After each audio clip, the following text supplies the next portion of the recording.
February the 22nd, Leviticus 13:1 through 59. The Lord said to Moses and Aaron, "If anyone notices a swelling in his skin, or a scab, or boil, or pimple with transparent skin, leprosy is to be suspected. He must be brought to Aaron the priest, or to one of his sons, for the spot to be examined. If the hair in this spot turns white, and if the spot looks to be more than skin deep, it is leprosy, and the priest must declare him a leper. But if the white spot in the skin does not seem to be deeper than the skin, and the hair in the spot has not turned white, the priest shall quarantine him for 7 days. At the end of that time, on the 7th day, the priest will examine him again, and if the spot has not changed and has not spread in the skin, then the priest must quarantine him 7 days more. Again, on the 7th day, the priest will examine him, and if the marks of the disease have become fainter and have not spread, then the priest shall pronounce him cured. It was only a scab, and the man need only wash his clothes and everything will be normal again. But if the spot spreads in the skin after he has come to the priest to be examined, he must come back to the priest again, and the priest shall look again, and if the spot has spread, then the priest must pronounce him a leper. When anyone suspected of having leprosy is brought to the priest is to look to see if there is a white swelling in the skin with white hairs in the spot and an ulcer developing. If he finds these symptoms, it is an established case of leprosy, and the priest must pronounce him defiled. The man is not to be quarantined for further observation, for he is definitely diseased. But if the priest sees that the leprosy has erupted and spread all over his body from head to foot, wherever he looks, then the priest shall pronounce him cured of leprosy, for it has all turned white. He is cured. But if there is raw flesh anywhere, the man shall be declared a leper. It is proved by the raw flesh. But if the raw flesh later changes to white, the leper will return to the priest to be examined again. If the spot has indeed turned completely white, then the priest will pronounce him cured. In the case of a man who has a boil in his skin which heals, but which leaves a white swelling or a bright spot, sort of reddish white, the man must go to the priest for examination. If the priest sees that the trouble seems to be down under the skin, and if the hair at the spot has turned white, then the priest shall declare him defiled, for leprosy has broken out from the boil. But if the priest sees that there are no white hairs in this spot, and the spot does not appear to be deeper than the skin, and if the color is gray, then the priest shall quarantine him for 7 days. If during that time the spot spreads, the priest must declare him a leper. But if the bright spot grows no larger and does not spread, it is merely the scar from the boil, and the priest shall declare that all is well. If a man is burned in some way, and the burned place becomes bright reddish white or white, then the priest must examine the spot. If the hair in the bright spot turns white, and the problem seems to be more than skin deep, it is leprosy that is broken out from the burn, and the priest must pronounce him a leper. But if the priest sees that there are no white hairs in the bright spot, and the brightness appears to be no deeper than the skin, and is fading, the priest shall quarantine him for 7 days, and examine him again the 7th day. If the spot spreads in the skin, the priest must pronounce him a leper. But if the bright spot does not move or spread in the skin, and is fading, it is simply a scar from the burn, and the priest shall declare that he does not have leprosy. If a man or woman has a sore on the head or chin, the priest must examine him.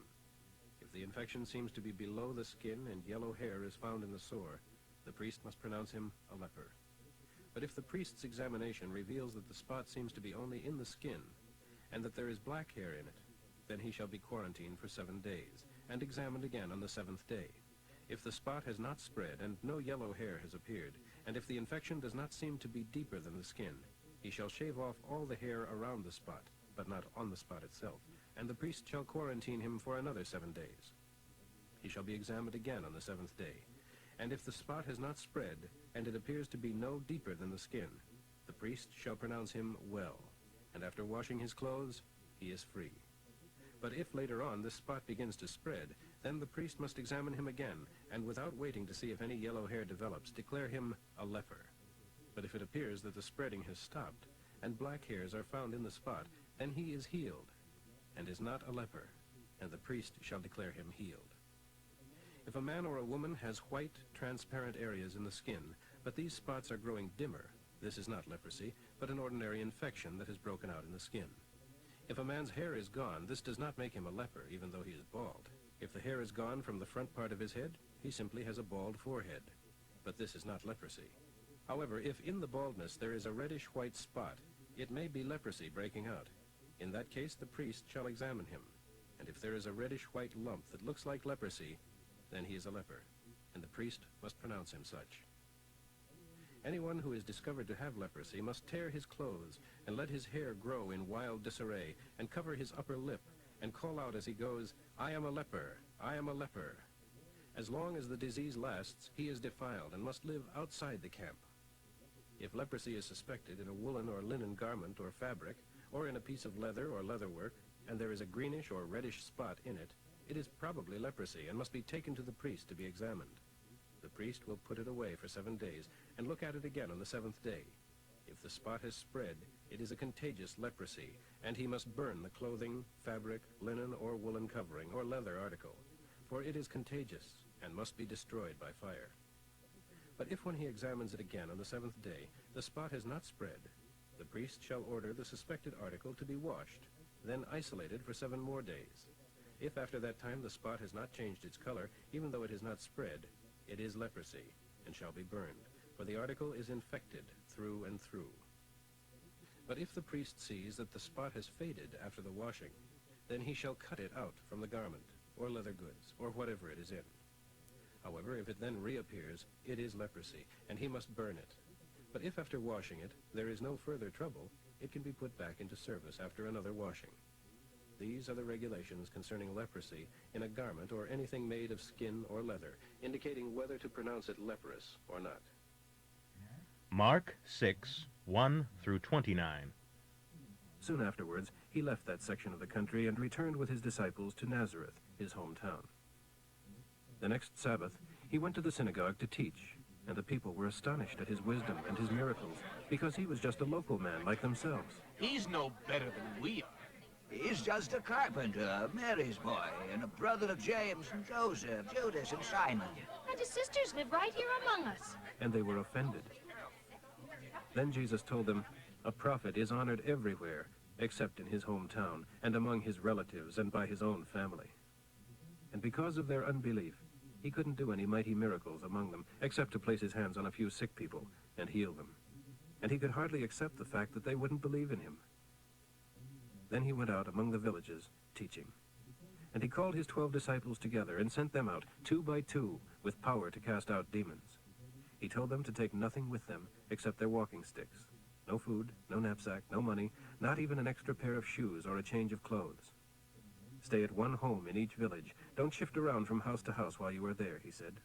And whenever a village won't accept you or listen to you, shake off the dust from your feet as you leave. It is a sign that you have abandoned it to its fate. So the disciples went out, telling everyone they met to turn from sin. And they cast out many demons and healed many sick people, anointing them with olive oil. King Herod soon heard about Jesus, for his miracles were talked about everywhere. The king thought Jesus was John the Baptist, come back to life again. So the people were saying, No wonder he can do such miracles. Others thought Jesus was Elijah, the ancient prophet, now returned to life again. Still others claimed he was a new prophet, like the great ones of the past. No, Herod said, it is John, the man I beheaded. He has come back from the dead. For Herod had sent soldiers to arrest and imprison John because he kept saying it was wrong for the king to marry Herodias, his brother Philip's wife. Herodias wanted John killed in revenge, but without Herod's approval she was powerless. And Herod respected John, knowing that he was a good and holy man, and so he kept him under his protection. Herod was disturbed whenever he talked with John, but even so he liked to listen to him. Herodias' chance finally came. It was Herod's birthday, and he gave a stag party for his palace aides, army officers, and the leading citizens of Galilee. Then Herodias' daughter came in and danced before them and greatly pleased them all.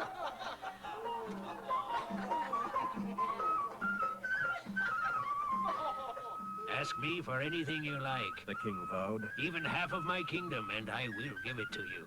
She went out and consulted her mother, who told her. Ask for John the Baptist's head. So she hurried back to the king and told him, I want the head of John the Baptist right now on a tray. and the king was sorry. But he was embarrassed to break his oath in front of his guests. So he sent one of his bodyguards to the prison to cut off John's head and bring it to him. The soldier killed John in the prison and brought back his head on a tray. and gave it to the girl, and she took it to her mother. When John's disciples heard what had happened, they came for his body and buried it in a tomb. Psalm 39, 1 through 13.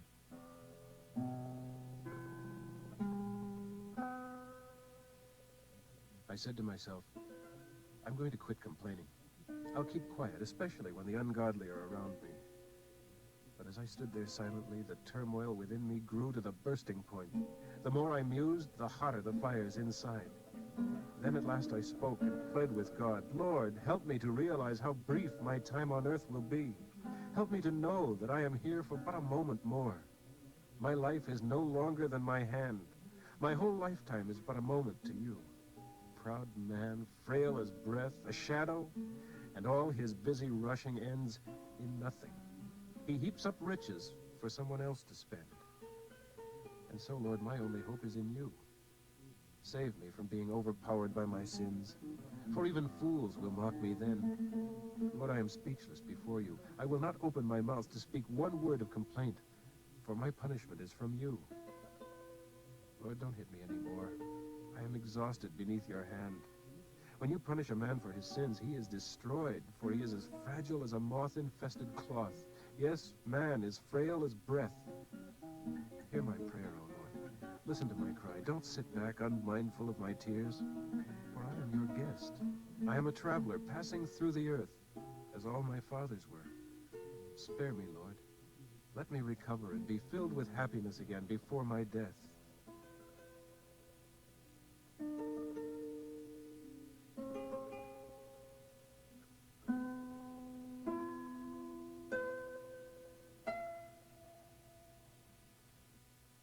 Proverbs for today, 10:10. Winking at sin leads to sorrow. Bold reproof leads to peace.